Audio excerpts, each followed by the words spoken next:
Satu. Shalom. Shalom. Shalom. Apa kabarnya hari ini? Luar biasa, amin.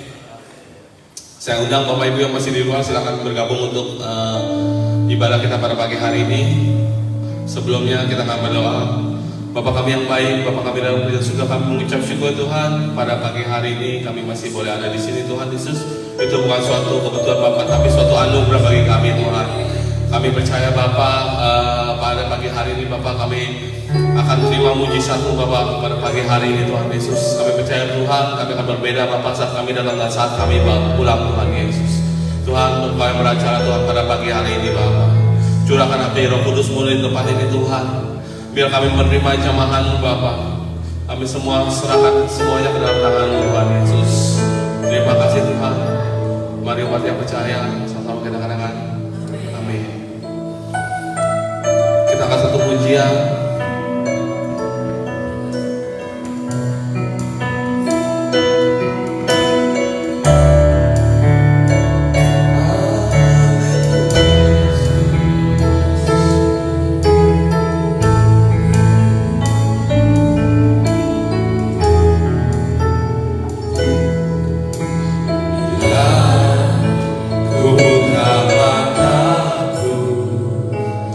Lihat wajah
Engkau tahu apa setiap pergumulan kami Tuhan pada pagi hari ini Bapa.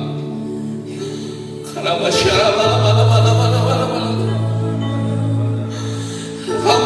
Allah yang mengerti Tuhan. Engkau Allah yang mengerti Tuhan.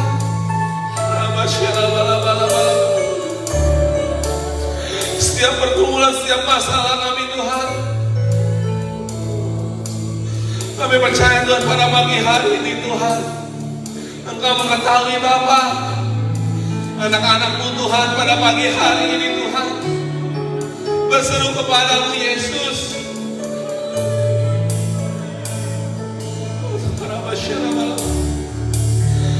Kami ingin Kau pegang tangan kami Tuhan, yang hari ini Tuhan begitu berat bagi kami Tuhan.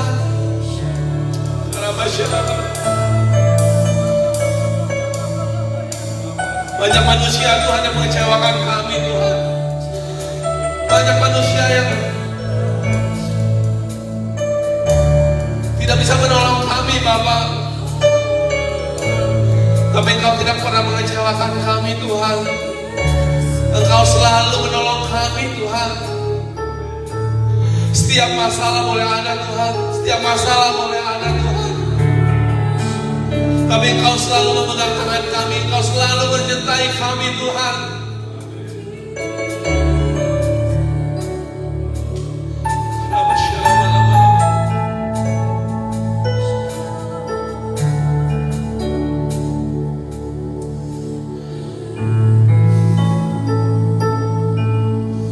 Mari kita sedang jemaat yang ingin mengenal Tuhan, yang ingin mengenal Tuhan, boleh angkat tangan kedua tangan kita, tanda kita percaya pada Tuhan. Karena jangan lihat kanan kiri, jangan lihat kanan kiri, tutup mata. Kita angkat tangan kedua tangan kita katakan, aku ingin mengenalmu Tuhan.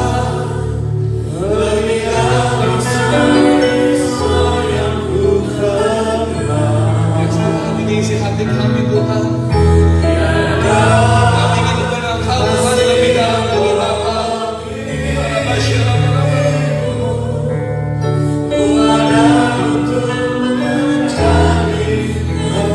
Katakan sekali lagi dengan sungguh-sungguh dan lembut, aku ingin mengenalmu. Yes.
Mari umat yang percaya sama-sama kita katakan amin.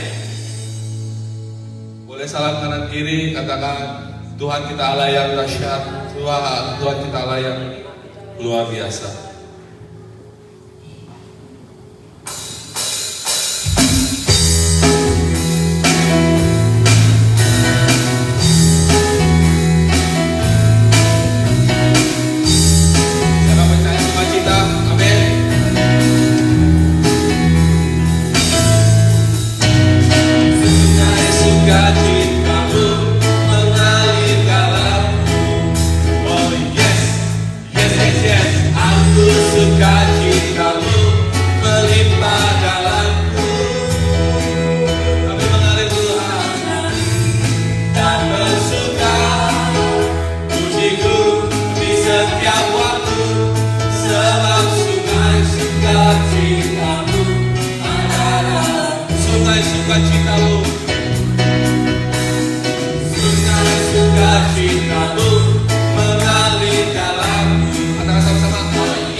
Mungkin ada yang mau bersaksi menyatakan kebaikan Tuhan, atau pernah merasakan mujizatnya Tuhan, atau pernah ditolong Tuhan. Mungkin ada teman-teman yang ingin bersaksi.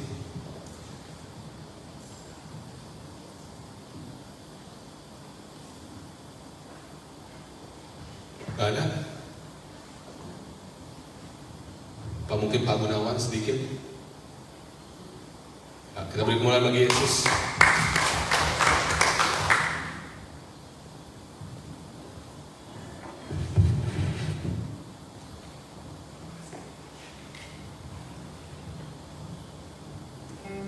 Shalom semuanya. Ya, saya ada sedikit kesaksian. Ya, untuk memuliakan Tuhan saya dalam kehidupan ini, saya berasa mujizat itu nyata dalam kehidupan saya. Sebelumnya saya mengucapkan syukur dan terima kasih Tuhan. Engkau telah memberkati istri saya yang telah menjalani operasi di otaknya, brain, reading of the brain. Kita tahu itu adalah sangat yang 50-50. Tapi saya berdoa terus untuk Tuhan. Saya percaya Tuhan akan kasih yang terbaik untuk istri saya Nani yang 3 minggu yang lalu berbaring di hospital APA. Setelah itu saya berdoa terus tiap malam. Saya sudah menikah sama dia sudah hampir 34 tahun.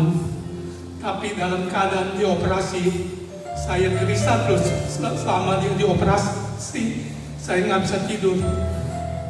Saya merasa kalau istri saya di samping ada, saya berdoa Tuhan, saya perlu dia Tuhan, saya perlu dia, Tuhan. Kalau istri saya itu tidak apa-apa, tapi istri saya di rumah sakit mengalami pergumulan hidup dan mati. Saya tidak tahu itu operasinya berjalan lancar apa Tuhan. Terus saya berdoa Tuhan, Tuhan, saya berserah kepada Engkau Tuhan. Hanya Engkau yang akan tahu dalam isi hati kami semua Tuhan. Saya percaya Tuhan, apapun yang Kau berikan kepada dia itu yang baik. Tapi saya pegang satu janji-Mu Tuhan, Kau akan selalu memberi yang terbaik Tuhan. Kami percaya Tuhan, firman-Mu ya dan amin Tuhan. Terima kasih Tuhan. Tapi dalam perjalanan itu terus saya berserah kepada Tuhan. Saya mengucapkan syukur, terima kasih Tuhan. Dalam operasinya waktu tanggal 19 jam 8 pagi sampai 5 jam 1 selesai. Saya bilang Tuhan terima kasih. Operasi berjalan lancar, diberangnya ditambah sama kawat permanen. Terus dalam perjalanan itu dia dipasang drain kabel untuk kontrol dia punya pendarahan di otak. Tapi dalam 3-4 hari ada penyumbatan di drainnya. Aduh, saya mau nggak mau dokter bilang itu mesti dicabut, mesti diganti lagi yang baru. Soalnya drain itu nggak boleh terlalu lama. Teman kalau terlalu lama juga akan menginfeksi. Jadi dokter bilang kepada kita sekeluarga akan dipasang lagi drain yang baru. Tapi setelah 4 hari itu akan dicabut, terus akan lihat bagaimana perkembangannya, ada penyumbatan atau enggak. Kalau sampai ada penyumbatan lagi, dia akan dipasang cup dari sini sampai ke perut. Itu adalah permanen. Saya berdoa Tuhan, itu sangat tidak enak. Dokter juga bilang itu adalah 50-50. Ya, kalau sampai terjadi itu, dokter akan kasih surat saya untuk tanda tangan. Saya tahu dokter itu tidak akan mau ambil resiko juga, tapi dokter akan memberikan yang terbaik. So itu dalam waktu 24 jam, dokter akan monitor dia, puasa, tidak boleh makan dan minum, terus di monitor dalam hari Minggu itu sampai 24 jam. Dan Dr. Johnny Wong, spesialis told me, dia akan berikan juga benefit of doubt. Dalam 24 jam dia beri lagi 3 jam sampai lihat bagaimana penghasilannya, pemulihannya di ini. Setelah itu saya berdoa terus Tuhan. Saya pulang ke rumah, saya nangis. Saya gak mau istri saya dipasang cup permanen ke perutnya. Betapa sakitnya itu, juga tidur tidak confident kalau tidur malam. Saya terus Tuhan, tolong Tuhan, tolong. Saya merasakan saya masih perlu dia. Kalau emang Kau sayang kepada kami, saya akan memberikan yang terbaik untuk Engkau Tuhan. Tuhan, saya terus berdoa. Pada habis Minggu sore, dokter bilang sudah berhasil, tidak perlu dipasang cup. Saya bilang haleluya, thank you Tuhan. Kau adalah yang terbaik Tuhan. Terima kasih Tuhan. Itu terus pertama saya juga berterima kasih kepada teman-teman yang hadir maupun yang tidak bisa hadir, hanya berdoa untuk dia. Hanya Tuhan akan membalas semua kebaikan teman-teman semua dari Wastu, dari segala dan di Mahasiswa semua, Pak Gret dan Ibu Yuli bersama tim-timnya telah mendoakan istri saya lagi. Ucap terima kasih, hanya Tuhan akan membalas kebaikan kalian semua Tuhan. Terima kasih Tuhan. Itu adalah sedikit kesaksian kami tahu istri saya tidak bisa pulih sama sekali, tapi saya percaya, saya berdoa terus pemulihan Tuhan itu akan terjadi nyata. Walaupun step by step, saya percaya suatu dia pun dalam pemulihan dia step by step akan naik terus. Saya percaya terus Tuhan, pulihkan dia Tuhan. Saya akan merasakan disitulah saya sebagai suami perlu istri.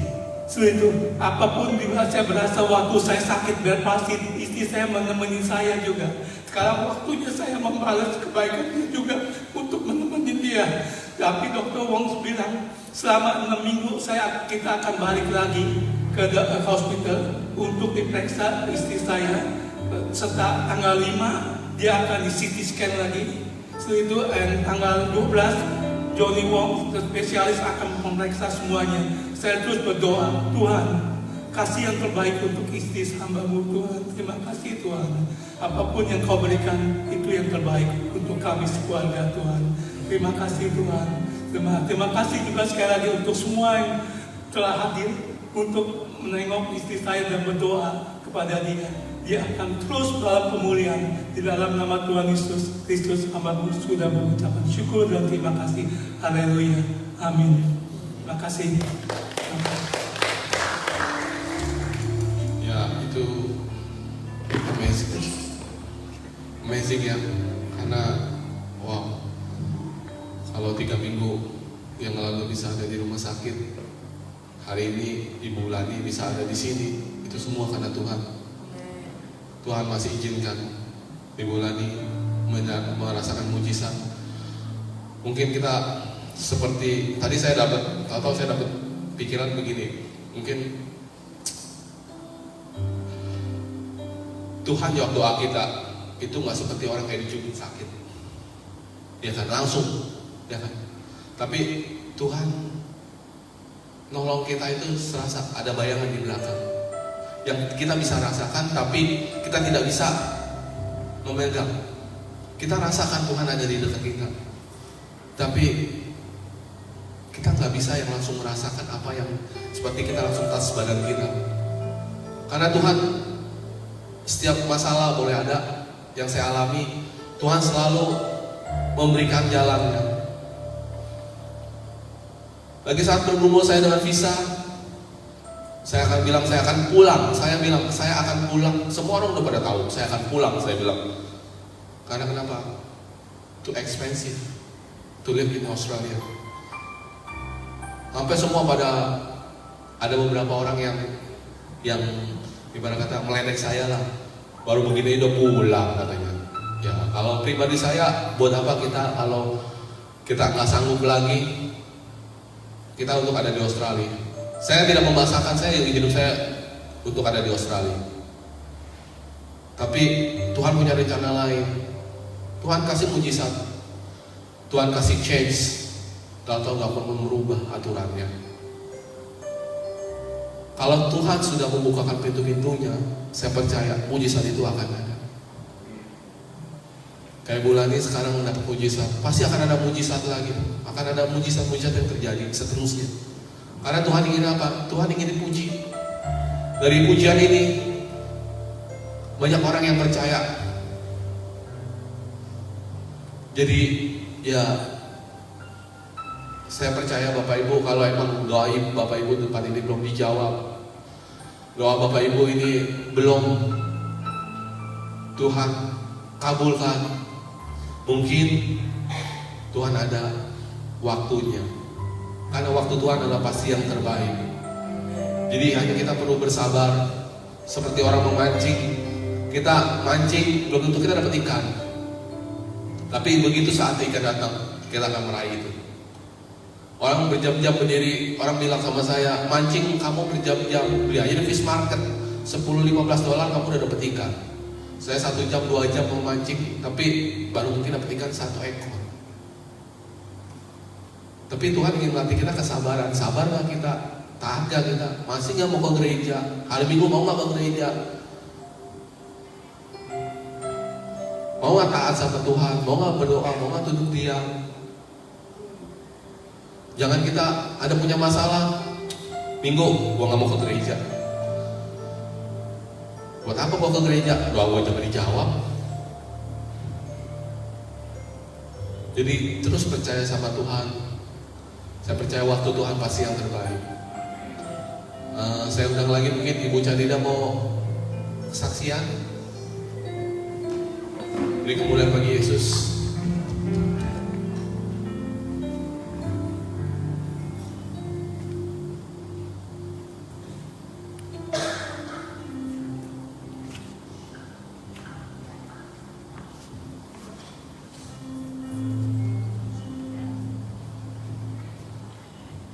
Salam semuanya. Saya juga mendoakan ini untuk Narswatu ya, setiap hari biar bertumbuh ya di pemain jiwa-jiwa baru. Oke, saya akan sumbangkan sebuah lagu lama yang dibawakan oleh Jeffrey Chandra, Ku Berbahagia. Ku berbahagia, yakin teguh, Yesus abadi, kepunyaanku, aku warisnya, ku ditebus, ciptaan baru, Roh Kudus. Aku bernyanyi bahagia, memuji Yesus selamanya. Aku memuji bahagia, muji Yesus selamanya. Aku serahkan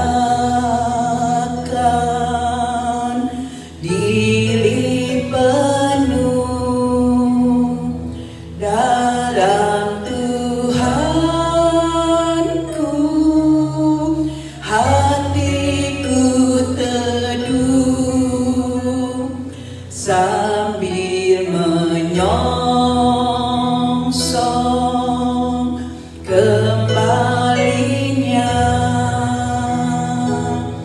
Ku diliputi anugerah,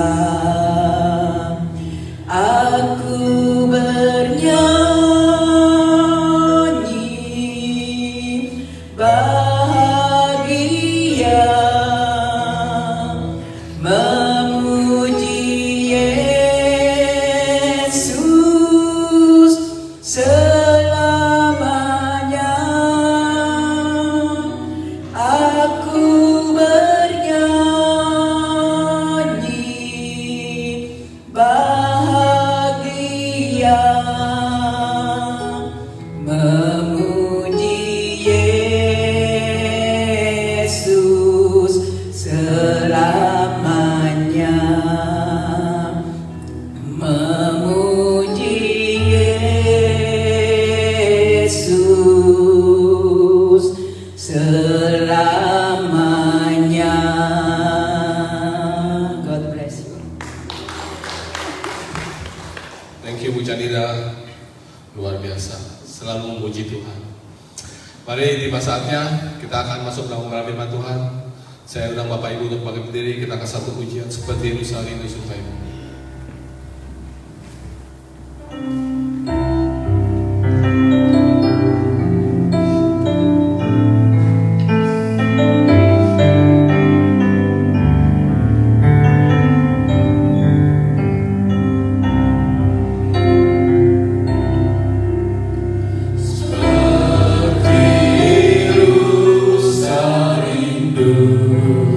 Sungaimu jiwaku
segalanya, Kau segalanya.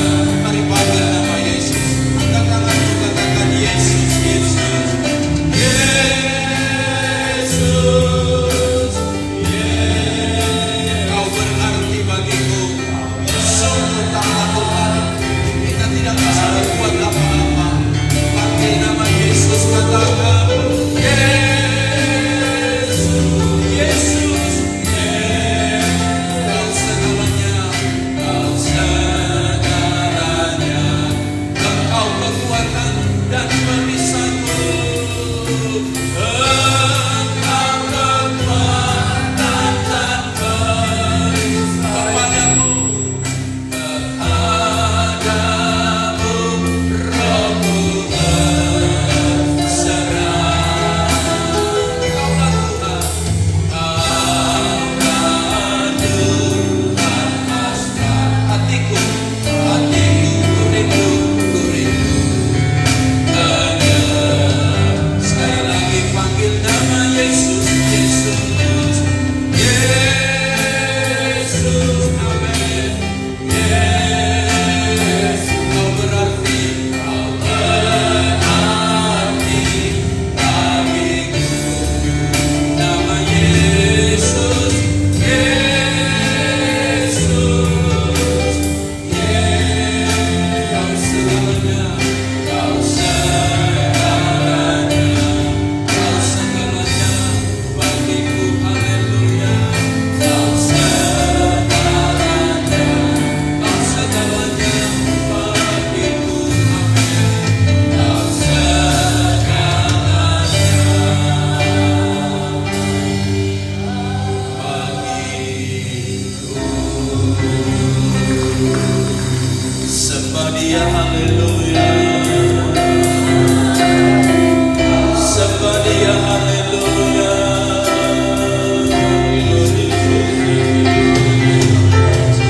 Agungkan nama-Mu, kami tinggikan.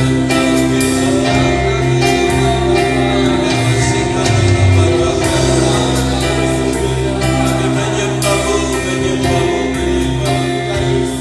Terima kasih untuk kebaikan-Mu. Kami bersyukur dan bersyukur. Haleluya, haleluya. Kita satu dalam doa. Bapa yang baik, kami sungguh bersyukur kami ada di rumah Tuhan. Jauh lebih baik satu hari di rumah Tuhan daripada 1000 hari di tempat lain. Ini waktu bagi kami menyatakan syukur kami, bangga kami, terima kasih kami kepada Tuhan. Sebab banyaklah yang telah Kau buat dalam hidup kami. Perbuatan-Mu, maksud-maksud-Mu sungguh nyata. Sehingga Bapa, terlalu kurang perkataan kami, terlalu sedikit apa yang dapat kami persembahkan untuk mendefinisikan, menceritakan betapa baiknya Engkau di hidup kami. Menyembuhkan kala kami sakit, menemani kami kala sendiri, menghiburkan kami kala duka, mencukupkan kami kala saat kami perlu, dan tidak satu detik pun Engkau meninggalkan kami. Betapa baiknya Engkau di setiap kehidupan kami. Layaklah bibir lidah hati ini mengucapkan syukur, terima kasih kami kepada Tuhan. Betapa baik dan sungguh baiknya Engkau di hidup kami. Kini waktunya kami berikan hati kami untuk menerima kebenaran firman-Mu yang menjadi pegangan, tuntunan dalam setiap hidup kami. Untuk kami berjalan dalam dunia ini, karena firman-Mu adalah pelita pada kaki dan terang bagi setiap jalan kami. Jumpai hati kami seperti rusa rindu sungai-Mu. Demikian kami mendahagakan firman-Mu. Kami sangat mengaminkan hanya yang rindu yang akan dipuaskan, yang lapar akan dikenyangkan. Kami percaya kami datang pulang tidak sama lagi, karena firman-Mu telah menyapa kami. Mujizat-Mu terjadi karena kami percaya. Saat firman disampaikan, hati beriman, hati percaya. Maka kami yakin mujizat itu hanya sederhana. Saat orang percaya maka jadi padanya menurut iman yang dimilikinya. Terima kasih Tuhan, urapi hamba-Mu pakai bibir lidahnya dengan segala keterbatasan kesederhanaannya. Pakai dia menjadi alat-Mu yang ajaib. Bibir lidahnya, perkataannya membangun, menguatkan, sehingga umat-Mu sungguh-sungguh diberi makan oleh firman-Mu. Makan yang menyehatkan, makan yang menguatkan, memberi pertumbuhan.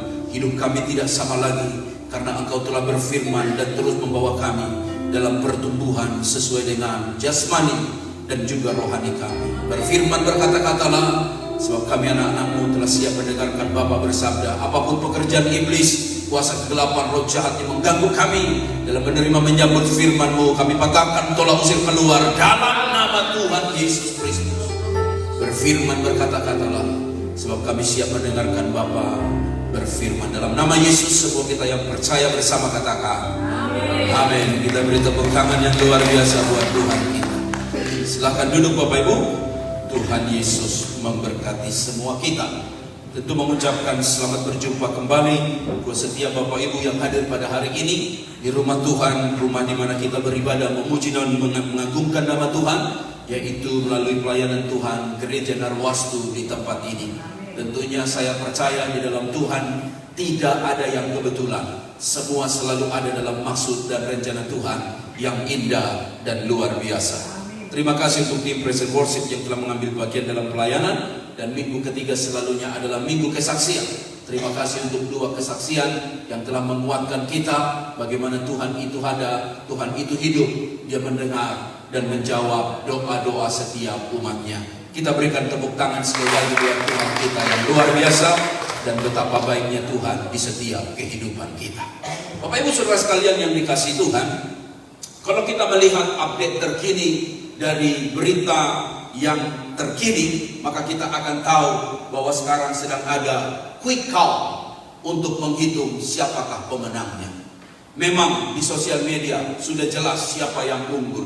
Ada quick count, ada real count. Tetapi kita semua tidak suka quick count, tidak suka real count, lebih suka discount.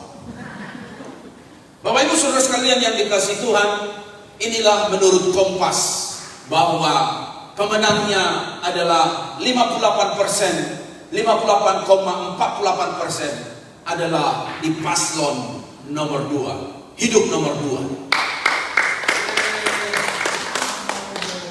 Luar biasa. Nampaknya tepuk tangannya luar biasa. Oh, baju boleh merah tapi hati biru.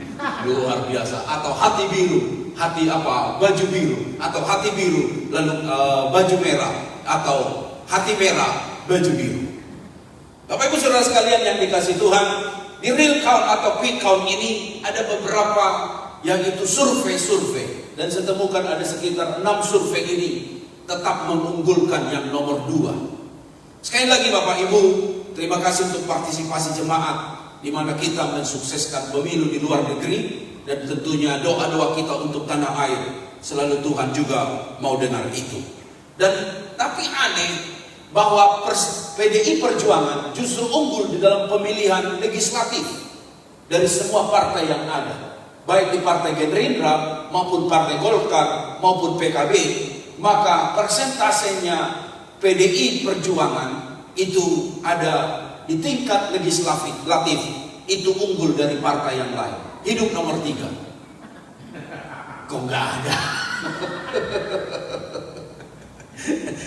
Nah Bapak Ibu, bagaimana dengan hasil yang dari luar negeri?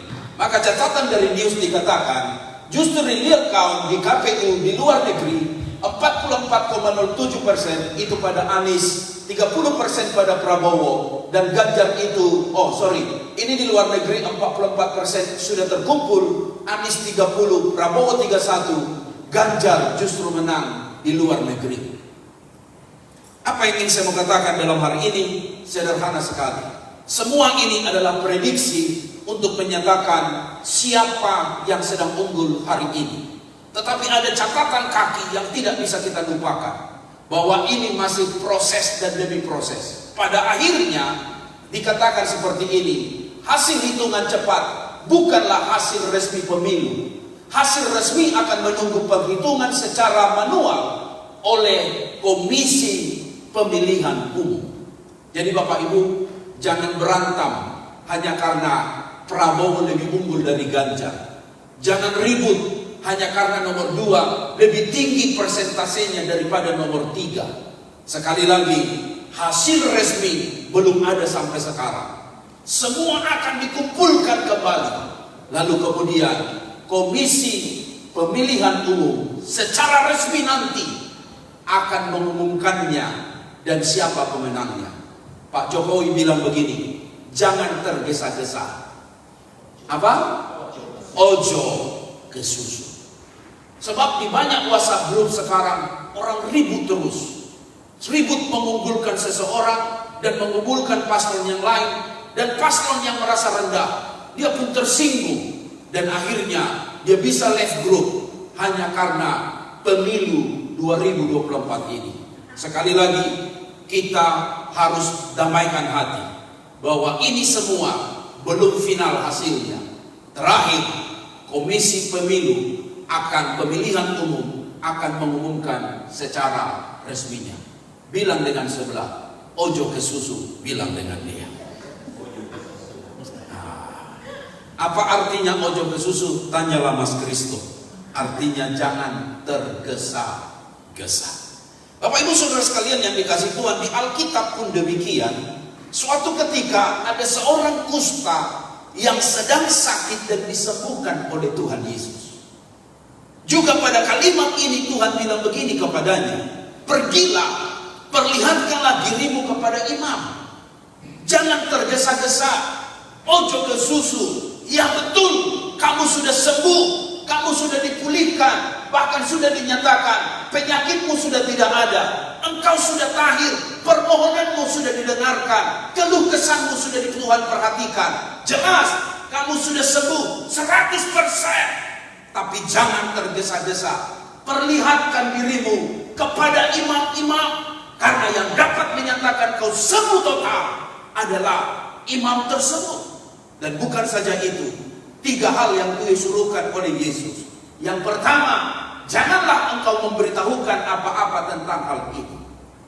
Karena maksud Tuhan Yesus bukan hanya sebagai dukun melenyapkan semua penyakit, tetapi misi dari Kristus harus clear. Jangan orang hanya datang Yesus seperti datang ke dukun untuk minta sembuh. Kita percaya Tuhan bisa menyembuhkan, tetapi jauh lebih daripada itu, ada yang disebut dengan spiritual healing, kesembuhan rohani. Orang meninggalkan dosanya, kudus dan kembali bertobat. Itulah misi penting daripada Tuhan, bukan hanya sekedar melenyapkan sakit penyakit dan menyembuhkan. Olehnya nasihat Kristus yang pertama adalah jangan kau beritahukan kepada siapapun. Yang kedua, perlihatkan dirimu kepada imam. Yang ketiga, bawalah persembahan untuk pentahiranmu seperti apa yang diperintahkan oleh Musa. Bapak Ibu Saudara sekalian yang dikasih Tuhan, sangat jelas Bapak Ibu bahwa hidup ini ada aturan mainnya. Semua diatur baik. Kalau Tuhan cakap begini, ngomong begini, beritahu begini, berita begini, ada maksudnya. Bukan Tuhan suruh kita, larang kita bersaksi, jangan cerita kau disembuhkan. Tidak. Tapi ada maksud yang hebat. Sekali lagi, karena penyakit ini hanya yang dapat mensahkan dia sembuh adalah imam. Sebab imamlah yang awalnya menyatakan orang ini tidak kudus, orang ini unclean, orang ini najis, orang ini kusta. Dan Yesus mengerti aturan itu. Dan untuk akhirnya yang dapat menyatakan bahwa dia sembuh total adalah Yesus mengerti. Aturan mainnya adalah kau harus pergi jumpa imam. Nah Bapak Ibu Saudara sekalian yang dikasih Tuhan, 1 Korintus berkata begini, ayat 40, 1 Korintus 14, bahwa segala sesuatu harus berlangsung dengan sopan dan teratur. Apapun yang dikerjakan rohani harus ada pada dua ini, tertib dan teratur, sopan dan teratur. Makanya gereja harus ikut apa kata Alkitab. Gak boleh gereja huru-hara dan kemudian sembarangan. Semua diatur baik.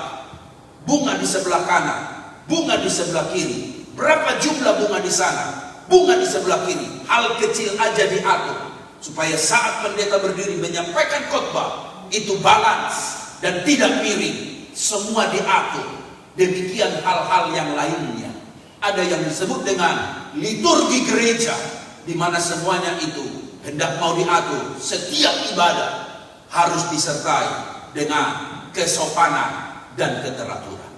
Di dalam jemaat Korintus jelas-jelas Paulus tahu ada banyak jemaat ini punya karunia yang hebat. Ada mereka punya karunia rohani sebagai nabi. Ada mereka karunia bernubuat. ada karunia-karunia berbahasa roh. Paulus mengerti jemaat Korintus itu datang dari berbagai rupa dan diberi Tuhan karunia berbagai-bagai. Olehnya Paulus bilang begini, bro, di dalam gereja harus sopan dan teratur. Bro, di dalam gereja harus tertib. Kalau tidak tertib, bisa akhirnya kau jadi batu sandungan untuk orang lain. Dengar baik Bapak Ibu, seringkali kita mau orang lain itu sama seperti diri kita. Tetapi yang jelas, kita harus berpatokan pada Alkitab. Justru Alkitablah yang ajar kita tertib dan sopan dalam setiap menjalani hidup kita. Terlebih lagi menjalani hidup beragama. Bapak Ibu Saudara sekalian yang dikasihi Tuhan, kalau dari cerita ini akhirnya kita mengerti aturan mainnya. Aturan main yang pertama adalah datang dan merendahkan hati kepada Yesus. Itulah rahasia orang ini mengalami kesembuhan. Itulah rahasia mengapa orang yang sakit ini dapat mengalami mujizat dari Tuhan. Hari ini bersaksi Pak Gunawan, saya sangat mengerti. Sekali lagi, dia tidak beritahu saya bahwa dia akan datang ke gereja Narwastu. Saya tentunya sangat appreciate untuk apa yang Pak Gunawan bisa hadir hari ini. Dan saya pun tidak tahu bahwa ada hati dia terdorong untuk bersaksi. Saya pun tidak diberitahu oleh Pak Agung. Mana Pak Agung dan Ibu Elis? Salam 2 jari atau 3 jari? Jangan tanya mereka dua itu, karena mereka ini beda partai. Suami dan istri beda, suami dan bapak dan anak pun beda juga. Jadi di rumah mereka ini adalah memang betul-betul Indonesia Raya. Ada yang nomor 1, ada nomor 2, ada nomor 3. Nomor 1 ada gak ya? Saya pun tidak diberitahu mereka ikut ibadah Narwastu. Tapi sekali lagi Bapak Ibu, tidak ada yang kebetulan di dalam Tuhan. Amin. Amin. Ini satu rahasia bagaimana kita ditolong oleh Tuhan. Datang merendahkan hati. Dari apa doa Pak Gunawan tadi, saya merasakan satu sentuhan untuk dia mau bilang begini, Tuhan, tolonglah aku untuk keadaanku ini. Kesaksian itu belum lengkap. Kalau disempurnakannya, dia bilang begini kepada saya dan kepada teman-teman. Sebenarnya Ibu Lani itu sudah tidak ada harapan untuk bisa sembuh. Karena apa? Waktu di mobil dibawa dia ke rumah sakit, di ambulans itu, maka pihak medikal sudah bilang, you are lucky. Sebab lambat sedikit pun, ini bicara otak bro. Ini bicara hal yang paling sensitif dalam hidup manusia. Ini bicara otak. Tetapi dengan baik, bagaimana Tuhan bisa memulihkan, bisa menyembuhkan, bisa ketemu hari ini, dan semua proses itu sungguh luar biasa. Beri tepuk tangan dulu yang meriah buat Tuhan. Sedikit saya buka, Bapak Ibu, ini biar jadi kesaksian. Sampai begitu parahnya, Ibu Lani pun tidak tahu kapan tanggal lahirnya. Beliau tidak tahu, dan dia tidak kenal siapa yang datang.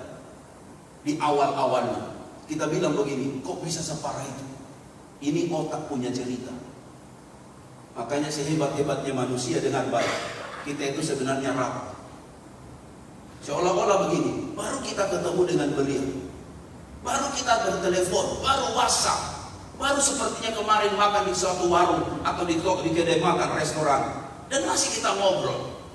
Tapi hanya karena satu peristiwa, akhirnya lupa yang disebut tanggal lahir. Yang datang pun dia lupa siapa. Lo datang ya? Gua datang, gua 2 kali datang. Dia tidak tahu.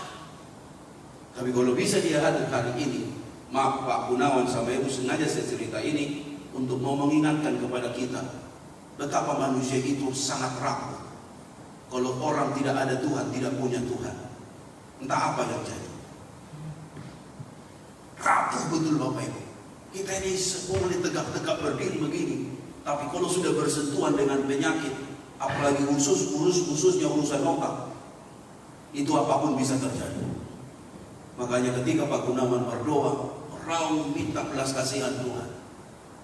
Betul, doa sungguh Tuhan mendengar doa anak-anaknya. Tuhan pulihkan sedemikian rupa, dan akhirnya Ibu Lani ingat yang lain, dan dia sembuh Dan puji Tuhan untuk semuanya. Amin. Amin. Amin. Haleluya. Ini satu kesaksian. Anda boleh tertawa atau tidak. Ibu Lani sembuh, buktinya bagaimana? Langsung dia minta handphone. Mana handphone, kata dia? Langsung dikasih handphone. Udah dikasih handphone, apa yang pertama dicek? Yang paling pertama dicek, apakah duitnya berkurang atau tidak?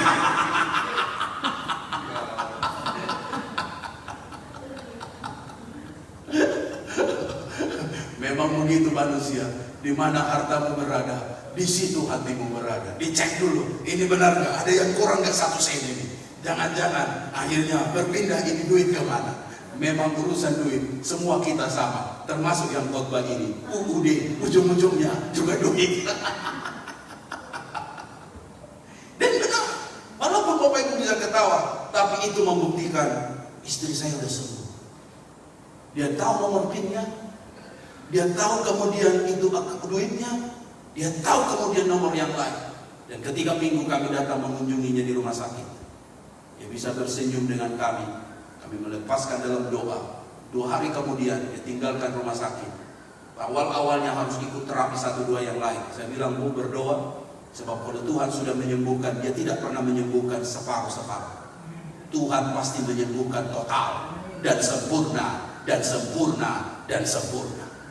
Tuhan gak minta banyak saja. Tuhan hanya minta Anda bersaksi tentang hal ini. Karena Tuhan dimuliakan melalui setiap apa perbuatannya. Saya yakin itu yang Tuhan mau. Dan saya yakin Pak Gunawan, Ibu, bahwa Tuhan kalau sudah menyembuhkan, dia tidak pernah setengah-setengah. Tuhan akan menyembuhkan total dan sempurna. Selalu tumpang tangan dengan bagian yang sakit itu. Percayakan, Tuhan Engkau yang ciptakan otak, Tuhan Engkau yang ciptakan kepala, Tuhan Engkau yang ciptakan bagaimana dia akan berfungsi dengan normal dan dengan sempurna adanya. Haleluya. Kalau perlu ambil minyak urapan, berdoa untuk itu dan perkatakan, maka saya yakin jadi pada kita sesuai dengan apa kita yang imankan. Orang kusta ini kalau kita melihat Bapak Ibu, penyakitnya ini penyakit menular. Penyakitnya ini penyakit mematikan. Tidak ada obatnya. Penyakitnya ini penyakit kutukan. Makanya setiap kali dia jalan, dia akan bawa lonceng. Dan lonceng itu akan dibunyikan supaya orang lain menghindar. Dan yang paling parah adalah orang ini datang seorang diri. Nekat ini orang. Sebab orang kusta biasanya akan jalan bergelombolan. Supaya apa? Saat mereka jalan tidak merasa akhirnya dipulaukan atau diasingkan atau kemudian diketepikan dan lalu kemudian dibuang dan kemudian tidak dipedulikan. Sebab apa? Pada dasarnya imam sudah menyatakan ini penyakit menular dan berbahaya. Ini penyakit tidak ada obatnya. Tidak ada obatnya. Kalau masih ada obat yang kita bisa beli untuk kesehatan kita, bersyukur. Kalau masih ada obat yang kita bisa beli sehingga kita bisa bilang begini, bahwa penyakit harus diselesaikan, uang bisa dicari, yang jelas, yang penting ada obatnya. Tetapi ini penyakit tidak ada obatnya. Dan kian hari dia biasanya dari titik kecil berubah menjadi titik besar, berubah jadi titik besar, akhirnya seluruh kujur tubuh itu kusta.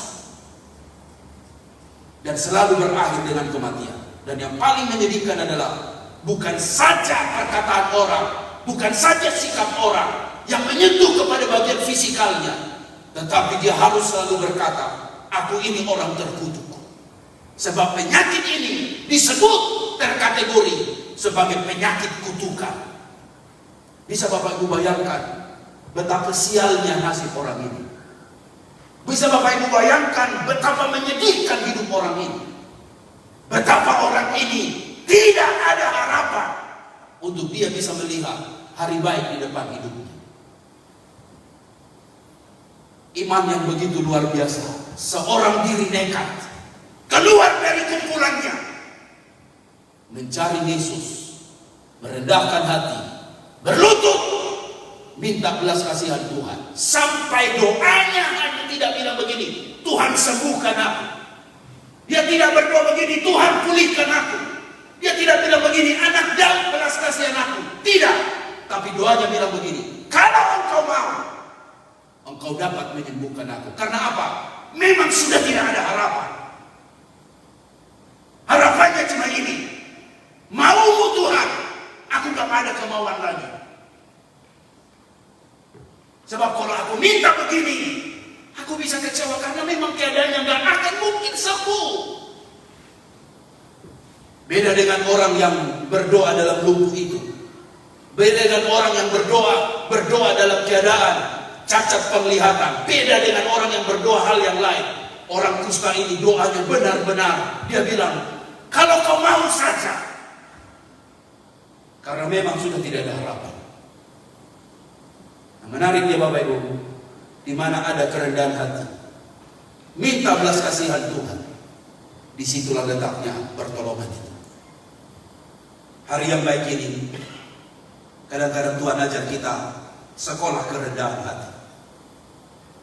Melalui masalah, jangan sombong, supaya kita mengerti yang Tuhan mau adalah datang pada Yesus, merendahkan hati.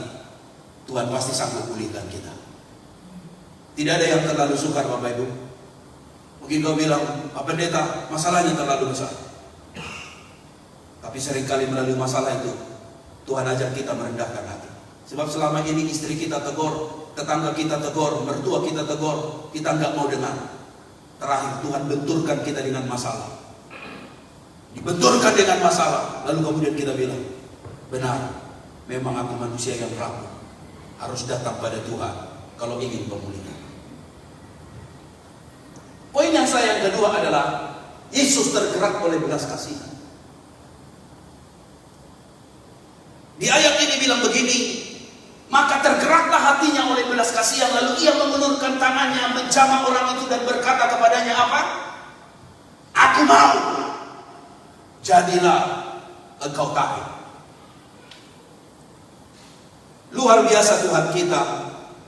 Tuhan kita adalah Tuhan yang penuh dengan belas kasihan. Katakan amin. Tuhan itu suka menolong. Tuhan itu gak mau lihat engkau menderita. Tuhan itu tidak mau melihat engkau menangis dan mencucurkan air mata sedih. Tuhan itu punya belas kasihan. Dia sanggup tolong hidupmu. Dan dia mau engkau senang. Dan dia mau engkau bahagia. Kasihnya begitu rupa, sampai orang yang merasa diri tidak layak ini pun ditolong oleh Tuhan. Saya tersentuh dengan cerita bagaimana Yesus menjumpai perempuan Samaria itu. Yang awalnya terjadi pro kontra.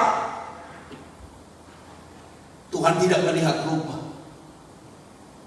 Sangat tahu kita, Samaria dengan orang Yahudi sejarahnya selalu kelam. Tidak bisa duduk bersamaan. Makanya jelas wanita itu sangat curiga. Bagaimana engkau bisa dapat mengambil air dari sini? Apalagi ketika dia minta air kepada perempuan itu. Langsung perempuan itu datang dengan kalimat rasis. Bukankah engkau orang Yahudi? Bagaimana engkau meminta air dari orang Samaria? Tapi lihat bagaimana Yesus melayani wanita ini. Karena wanita ini terbelit, terikat oleh sejarah hitam yang membuat dia kepahitan dengan orang yang ada di hidupnya dan yang ada selalu mengganggu suku bangsa. Firman Tuhan kepada Israel dengan perantaraan Maleaki, aku mengasihimu, firman Tuhan. Tuhan mengasihi setiap kita. Katakan amin. Yang kedua, saya teringat dengan contoh ini, bagaimana seorang centurion serang tentara Romawi, yang bukan saja Tuhan mengasihi umatnya, tapi ada kasih yang begitu luar biasa di rumah seorang tentara Romawi ini. Dia mengasihi hambanya. Padahal secara kedudukan sudah jelas kita tahu bagaimana majikan bisa sayang dengan pembantu atau asisten rumah. Tapi bagaimana dia bisa membuktikan bahwa kasih tidak melihat rupa. Hambakah engkau, status sosial berbedakah? Tetapi si centurion ini sangat mengasihi dan datang pada Yesus berkata, Tuhan, hambaku sedang sakit di rumah karena sakit lumpuh dan ia sangat menderita. Yesus menyembuhkan, memulihkan, hanya karena ada kasih yang begitu luar biasa. Belas kasihan Tuhan itu sangat luar biasa. Kasih Tuhan dapat mengubahkan. Katakan amin. Beri tepuk tangan dulu yang meriah buat Tuhan kita yang luar biasa. Termasuk juga di dalam kehidupan kita sehari-hari Bapak Ibu, miliki hati belas kasihan. Jangan menjadi orang pendendam, gak ada gunanya. Jangan menjadi orang pemarah, akhirnya sampai mati kita gak bisa memaafkan orang lain. Saya masih teringat dengan film yang hebat ini. Tidak banyak film lokal, kearifan lokal diangkat di dalam film bioskop. Tetapi film ini judulnya Ngeri-Ngeri Sedap. Sengaja saya menontonnya melalui layar lebar karena ini terkait dengan yaitu film tentang keluarga Batak yang relate juga dengan keluarga-keluarga yang lain.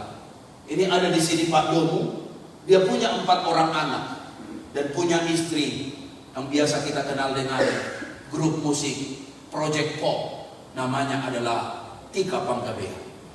Menariknya di cerita ini adalah si ayah ini tidak ada belas kasihan kepada anak-anaknya.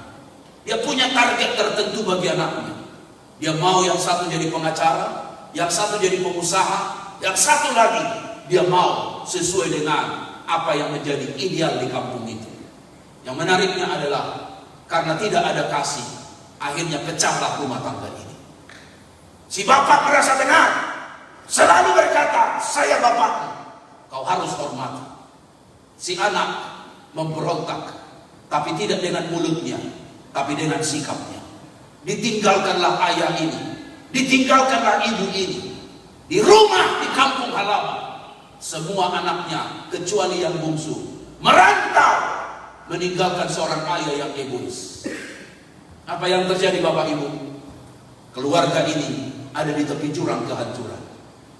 Si bapak tidak mau berubah, masih bilang begini, saya bapak. Tidak ada kata maaf dari seorang bapak, anak yang harus minta maaf. Akhirnya bukan saja anaknya meninggalkannya, terakhir adalah istrinya pun meninggalkannya dengan mengambil lagu Betharia Sonata, pulangkan saja aku ke rumah ibuku atau ayahku. Hingga sesukamu kau perlakukan aku, kau sakiti hatiku. Refnya kejam, sungguh kejam. Kau buat aku begini. Kok suara saya kayak suara Bruni ya? Berarti kita seumur. Ini bukan Bruni PS5 tapi Bruni PS7. Apa yang terjadi Bapak Ibu? Hancur keluarga ini. Si istri pergi pulang ke rumah orang tuanya. Anak-anak ogah pulang kampung. Sampai akhirnya lah dibuat create cerita oleh si bungsu yang juga menderita karena punya ayah seorang ayah yang egois, yang temperamental, kerjanya cuma marah dan pergi ke labu tuak, nyanyi sing sing so, sing sing so, putih dengan secangkir tuak pada gelasnya. Mabuk dia akan pulang malam-malam dengan pulang terboyong-boyong dan ketuk pintu. Mama, ma, pintu tidak mau dibuka oleh istri. Dia pindah ke dapur, dia ketuk jendela. Ma, jeritan di tengah malam. Buka pintu. Berhari-hari demikian dikerjakan. Apakah mabuk bisa menyelesaikan masalah? Ternyata tidak. Amarah? Ternyata bukan. Keluarga ini di tepi jurang kehancuran. Kasih sudah menjauh. Terakhir tersadarlah mereka. Si ayah tiba-tiba tertemplak oleh masalah yang besar. Mau jadi apa keluarga ini? Mau jadi apa? Ada niat di hati, aku mau berubah. Tapi apalah arti perubahan cuma di perkataan? Apalah arti perubahan cuma di bibir? Apalah arti perubahan cuma pada niat. Si ayah ini berniat, tapi sekaligus mau melangkah. Dijumpailah anaknya, si Dom, yang sudah berteman dengan seorang wanita Sunda. Dia pun menghampirinya. Dijumpailah anaknya lagi, yang nomor 2, si Saat, yang juga sudah diangkat jadi anak angkat di keluarga orang Jawa. Dijumpai lagi anaknya yang gemuk ini, sudah tidak peduli dengan keluarga dulu, lebih sibuk jadi komedian. Yang seharusnya bapaknya berpikir dia harus jadi pengacara, bukan jadi pelawak. Karena orang Batak banyak jadi pengacara. Target sukses orang Batak adalah anakku harus jadi hakim, kalau tidak jadi pengacara. Tapi ini jadi pelawak. Malu saya. Kebanggaannya adalah anakku harus jadi pengacara.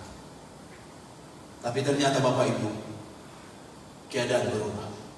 Ayah akhirnya pergi menemui si Gabe, menemui si jahat, merendahkan hati, mau mengunjungi Domu, dan terakhir dia bersempuh di kaki daripada istrinya, menjemput istrinya dari rumah mertuanya.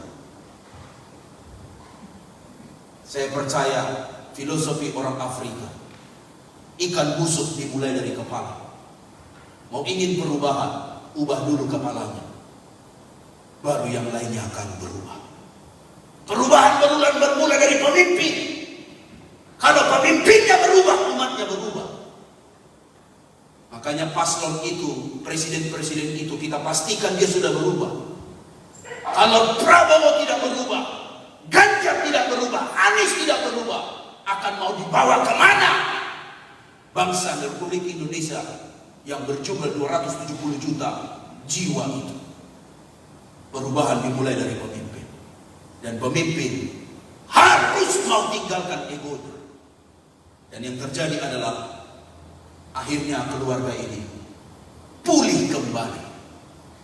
Domu pun panggil dia ayah, tapi ayah bukan hanya sebagai sebutan, tapi ayah di dalam bentuk relasi. Gabe pun demikian, Domu pun, Saham pun demikian, dan termasuk istrinya. Film ini berakhir dengan happy ending. Dan saya menonton film ini sampai 2 kali. Ibu Yuli pun menonton film ini, sekalipun mungkin dia tidak terlalu ngerti beberapa bahasa Batak. Dan film ini sangat menyayat hati, karena itu relate dengan hidup kita. Kalau orang tidak mau berubah, maka tidak akan bisa melihat hal baik di hidupnya. Dengar baik bapak-bapak, kita harus berubah. Dengar baik orang tua, ibu-ibu, kita harus berubah. Perubahan dimulai dari kepala. Dan ketika perubahan itu ada, maka keluarga kita pun pasti akan diselamatkan. Milikilah hati belas kasihan. Milikilah hati belas kasihan. Anda boleh marah, Anda boleh tegas, tapi Anda harus punya hati yang belas kasihan untuk tetap bisa melihat dan menghargai setiap apa yang anak kita buat. Praktisnya sederhana. Kalau dulu di zaman kita anak dipukul, dibiarkan, dimasukkan dalam sumur, ditinggalkan. Zaman sudah berubah, bro. Anak sekarang kalau kau didik dia, harus kau peluk juga dia, untuk bilang, anak, dia dipukul kau karena dia disayang kau.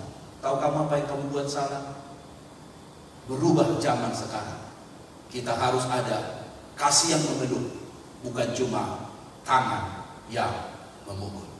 Benar kata kitab Ibrani 12 ayat 15. Jagalah supaya jangan ada seorang pun menjauhkan diri dari kasih karunia Tuhan ini, agar jangan tumbuh akar pahit yang menimbulkan kerusuhan dan yang mencemarkan banyak orang. Mengapa ada akar pahit?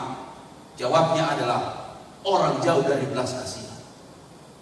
Mengapa ada yang disebut kerusuhan, kecemaran? Sudah tidak ada lagi kasih sayang di sana. Ayat firman hari ini mengajar kita, Tuhan sayang, peduli dengan si kusta ini. Belas kasihannya lah yang menyelamatkannya. Ada cerita yang masih tetap legendaris. cerita tentang seorang wanita kulit hitam yang suaminya dibunuh oleh seorang Vandenbroek. Diperlakukan betapa hebatnya, ditarik suaminya dari rumah, ditaruh di tengah lapangan, ditembak begitu rupa, dibunuh begitu rupa, sampai akhirnya si wanita kulit hitam ini kehilangan anak, kehilangan suami, kehilangan keluarganya, tinggal dia seorang diri. Tiada seorang pun berani tangkap Vandenbroek. Tapi suatu ketika perintah tegas berkata, hidup mati Vandenbroek harus ditangkap. Sebab apa yang dibuat sangat kejam terhadap wanita itu. Masukkanlah mereka di pengadilan, didudukkan dia di kursi terdakwa. Wanita kulit hitam itu duduk di sana. Apa yang disaksikannya adalah vonis hakim berkata, Vandenbroek, kau akan menerima hukuman apa yang sudah kau buat bagi suami ibu ini, dan kau pun harus dihukum mati. Sidang akan ditutup, tapi sebelum sidang akan ditutup, vonis sudah dinyatakan, Vandenbroek harus dihukum mati. Mungkin ibu, apa yang kau bicarakan? Katakanlah sebelum sidang ditutup, sebab vonis sudah dijatuhkan. Berdirilah wanita itu, wanita yang begitu tegar, yang masih ada iman di dada, yang percaya Tuhan yang menolong dan menguatkan dia. Tuhan Hakim, 3 saja permintaanku hari ini. Yang pertama, Tuhan Hakim, aku mengampuni laki-laki ini yang telah melenyapkan kebahagiaanku, membunuh suamiku dan anak-anak. Karena Tuhanku bilang begini, ampunilah orang yang bersalah padamu. Tuhan Hakim, izinkan aku memaafkan dia. Yang kedua, permintaanku Tuhan Hakim, aku mau Vandenbroek bawa saya. Di mana mayat suamiku dikubur? Di mana mayat suamiku dia taruh? Di mana mayat suamiku dibunuh dan dihabisi oleh dia? Sebab aku istrinya ingin menguburnya baik-baik. Karena suamiku bukan binatang, suamiku bukan hewan. Saya minta Tuhan Hakim, tolong bawa Vandenbroek ini, membawa saya di mana suamiku sedang ada, mengeram dan dibunuh dan akhirnya mati. Yang ketiga, Tuhan Hakim, ini permintaan. Tolong jangan tidak dikabulkan. Permintaanku adalah, aku sudah tidak ada suami, aku sudah tidak ada anak. Vandenbroek lah yang buat itu semua. Permintaanku yang ketiga ini, tolong jangan tidak dikabulkan Tuhan Hakim. Mulai dari sekarang, aku mau angkat Vandenbroek menjadi anak angkatku. Karena aku sudah tidak ada anak, dan aku mau dia jadi anak saya. Semua orang tercengang, semua orang terbelalak matanya. Ada seorang wanita kulit hitam yang mengangkat seorang pembunuh menjadi anaknya. Tiba-tiba seorang menyanyi di sana, melihat keharuan yang hebat. Di situ terdengar lagu Amazing Grace, Amazing Grace, dan Amazing Grace. Cerita ini masih saya ingat, dan cerita ini banyak dikhotbahkan pengkhotbah. Hendak menjelaskan begini, di mana ada kasih, di situ ada pemulihan, di situ ada pengampunan. Amin. Buat apa kau dendam? Buat apa kau kepahitan? Untuk apa kau benci? Bencimu, pahitmu, rasa dendammu tidak akan mengubah keadaan. 90% penyakit banyak terjadi secara fisikis, kejiwaan. Kalau orang masih dendam, dengar, itu yang membuat penyakitmu. Kau pergi dokter, gak ada obatnya. Kau pergi dokter, gak ada resepnya. Kau pergi dokter, gak ada dokternya. Karena apa? Kau hanya bisa disembuhkan lewat pengampunan. Amin Bapak Ibu. Amin Bapak Ibu. Jangan salahkan obatnya, jangan salahkan dokternya. Obatnya ada di dirimu. Kalau kau bisa memaafkan orang lain, hal-hal yang manis akan datang dalam hidup. Mungkin kau berkata, itu ex saya, itu mantan suami saya, itu ex saya, itu mantan boyfriend saya. Dengar baik Bapak Ibu, hari ini Roh Kudus ingatkan, Kau harus bisa memaafkan dia. Kau harus bisa mengampuni dia. Kalau tidak, rasa pahit itu akan membuat hidupmu akan kehilangan berkat-berkat Tuhan. Wanita kulit hitam itu menyentuh saya. Mari ubah keadaan. Ubah keadaan dengan belajar mencurahkan belas kasihan pada orang lain. Doa Yesus sangat luar biasa. Ampunilah mereka, sebab mereka tidak tahu apa yang mereka berbuat. Kadang orang itu nggak tahu mau buat apa. Akhirnya dia buat jahat dalam hidupmu. Dia udah tidur lena, kau masih memikirkan kapan aku mau balas dia. Itu tidak akan merubah keadaan. Hanya ada kata Tuhan hari ini buat kita. Milikilah roh belas kasihan. Haleluya. Beri tepuk tangan dulu buat Tuhan kita yang hebat, luar biasa. Roh belas kasihan mengubah keadaan. Yang ketiga, setiap tindakan akan memberi pengaruh. Jelas perintah itu kepada orang ini. Hai orang sakit yang sekarang kau sudah sembuh, jangan beritahukan peristiwa ini dan menyebarkan kemana-mana.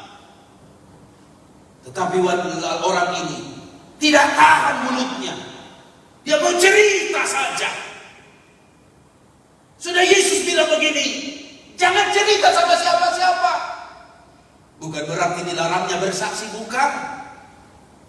Tetapi supaya clear, Yesus bukan hanya datang untuk urusan yang sakit sembuh secara jasmani, tapi Yesus datang untuk mencari domba yang hilang, supaya mereka kembali kepada kawanan domba yang Tuhan mau. Tetapi orang ini tidak ikuti itu. Karena apa? Terlalu gembira mungkin dia, Pak. Terlalu senang kali hatinya. Terlalu dia melihat begini, selama ini awan gelap di dalam hidupku. Aku orang terkutuk, penyakitku tidak ada obatnya. Aku ini orang yang sangat bahaya, dan orang menjauh dari hidupku. Aku disanggap orang menjadi orang siap dan layak mati. Lebih baik aku mati bunuh diri. Mungkin saja itu adalah pikirannya. Sehingga ketika dia disembuhkan, tiba-tiba dia bilang begini, aku mau bergembira. Tetapi oleh karena tindakannya, akhirnya Yesus tidak dapat lagi terang-terangan masuk ke dalam kota. Dia tinggal di luar tempat yang sepi. Dan dia akhirnya tidak berjumpa dengan banyak orang di kota itu. Karena Yesus tidak mau misinya menjadi kabur. Hanya akan menawarkan kesembuhan dan kesembuhan jasmani. Ini kalimat saya yang terakhir. Setiap tindakan akan memberi pengaruh. Baik itu pengaruh baik maupun pengaruh jahat. Olehnya Bapak Ibu dengar baik, apa yang kau buat itu ada pengaruhnya. Katakan amin. Katakan amin. Katakan amin. Tahukah Bapak Ibu, Anda datang ke gereja hari ini, banyak pengaruhnya loh. Minimal anakmu tahu bahwa bapak saya bukan di star, tetapi ada di gereja di jam begini. Dia tidak sedang ada di meja judi. Dia tidak sedang ada di depan botol BER dan Johnny Walker. Dia tahu bapaknya sekarang di jam geni ada di gereja Darwastu. Dan di jam tertentu dia tahu pasti Pak Gret sedang berkhotbah untuk ayah saya dan untuk ibu saya. Kuat pengaruhnya loh. Karena seringkali anak kita tidak mendengar apa yang kita sebutkan, tapi dia melihat kelakuan kita. Papa saya itu ke gereja, mami saya itu ke gereja. Kenapa aku tidak ke gereja? Jadi setiap tindakan kita pengaruhnya luar biasa. Katakan amin. Katakan amin. Katakan amin. Pengaruhnya luar biasa. Wow. Bulan depan kita ada retret. Pak Gret, kaget saya Pak. Gak usah kaget banget.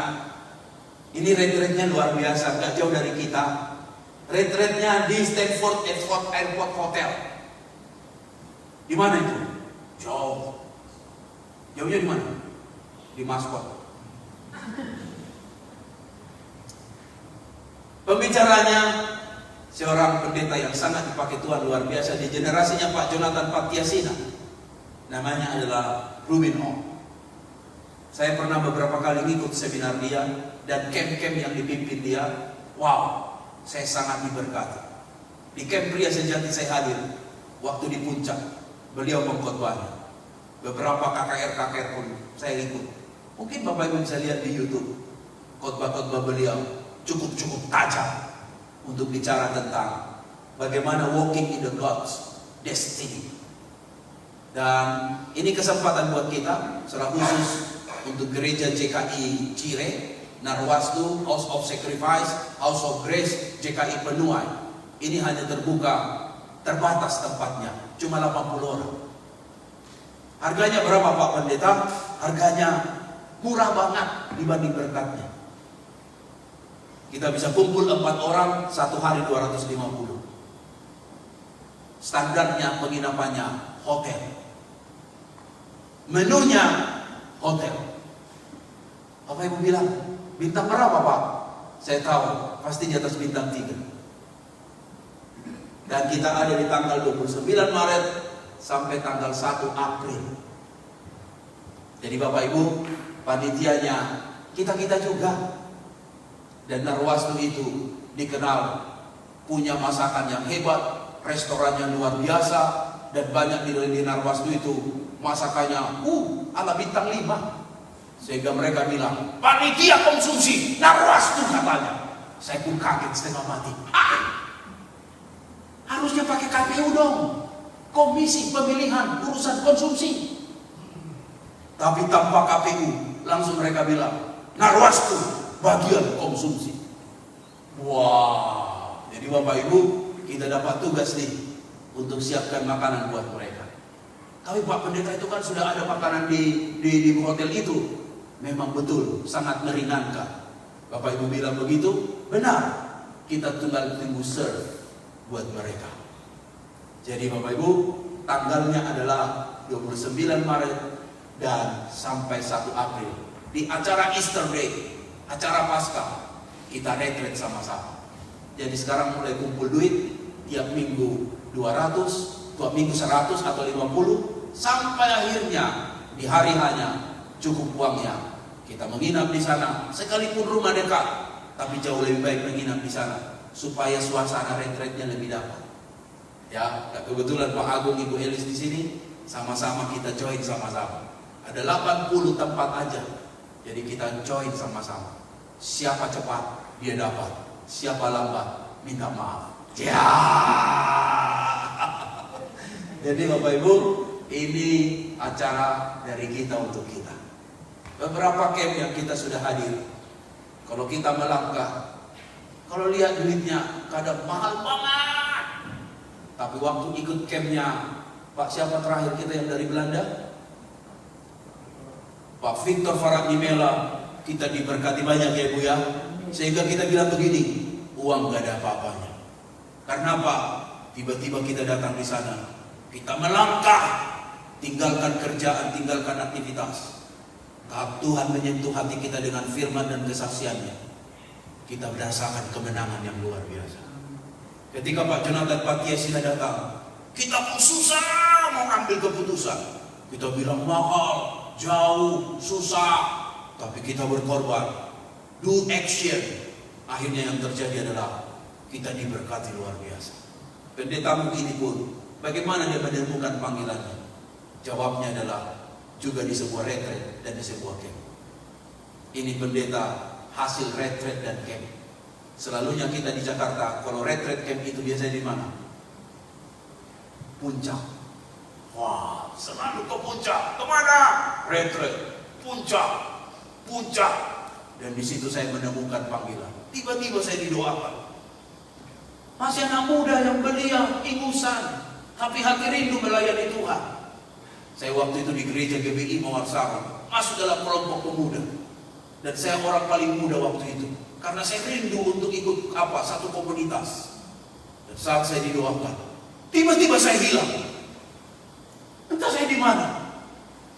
Semua orang sudah nyanyi baru saya bangun. Gua ada di mana? Apa yang terjadi tadi dibuat? Apakah tadi yang mendoakan saya mimbat? Atau Deddy Corbuzier? Atau mungkin Rafael, si tukang sihir dan hipnotis itu. Saya bingung-bingung. Saya lihat kiri kanan, saya ada di retret. Tidak banyak saya mengerti keadaan itu. Tapi ada sesuatu yang Tuhan angkat dari hidup saya. Beban saya hilang. Saya melihat keberdosaan saya melihat kesalahan saya diangkat oleh Tuhan.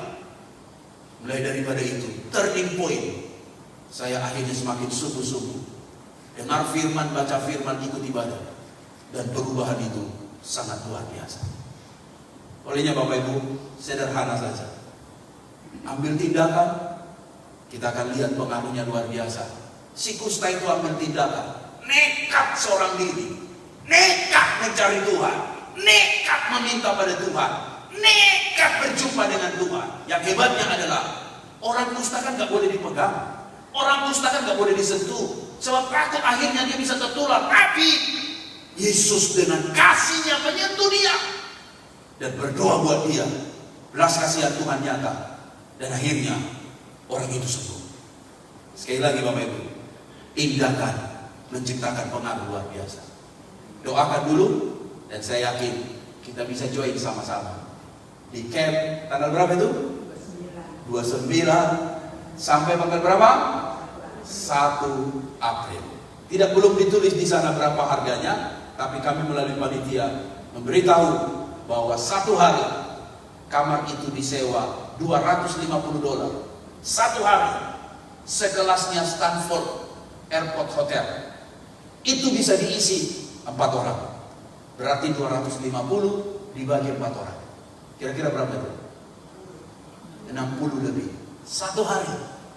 Hari yang kedua pun demikian, 60 lagi. Hari yang ketiga 60 lagi. Berarti sekitar 160 atau 180 atau 200. Kita camp 2 malam 3 hari. Saya yakin berkat rohaninya lebih dari itu kita dapatkan. Haleluya. Amin. Amin. Dan pendetanya sudah confirm akan datang, dan beliau akan datang ke Sydney dari Jakarta. Nanti sekali-sekali lihat di YouTube pengkhotbah ini. Banyak berkatnya, pengaruhnya melalui dunia mimbar di Jakarta khususnya, dan camp-camp yang lain untuk mengekip anak-anak Tuhan. Ambil tindakan, kau akan lihat pengaruh. Jangan cuma diskusi, jangan cuma bilang, wah, tar. No, sebab NATO, kalau cuma no action talk only, semua orang boleh buat. Tapi kalau kau ambil tindakan, luar biasa.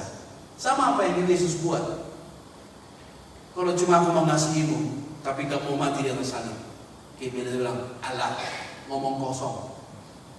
Tapi tindakan yang Yesus ambil, dia mati bukan karena jahatnya dia mati bukan karena mencuri, dia mati bukan karena kriminal, tapi dia mati untuk menanggung hidupmu, menanggung hidupku.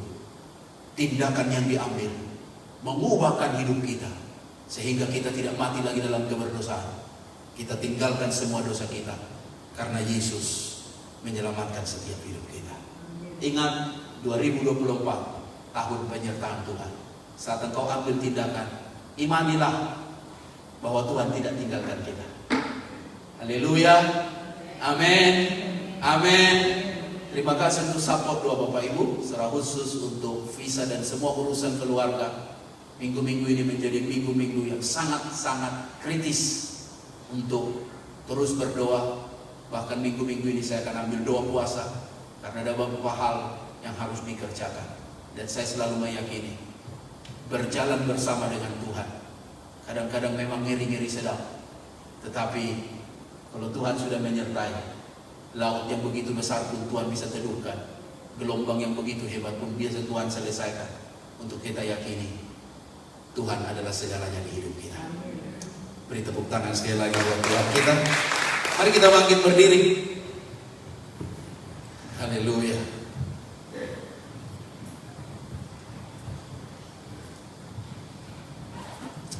Terima kasih Tuhan untuk firman-Mu yang kami sudah dengar.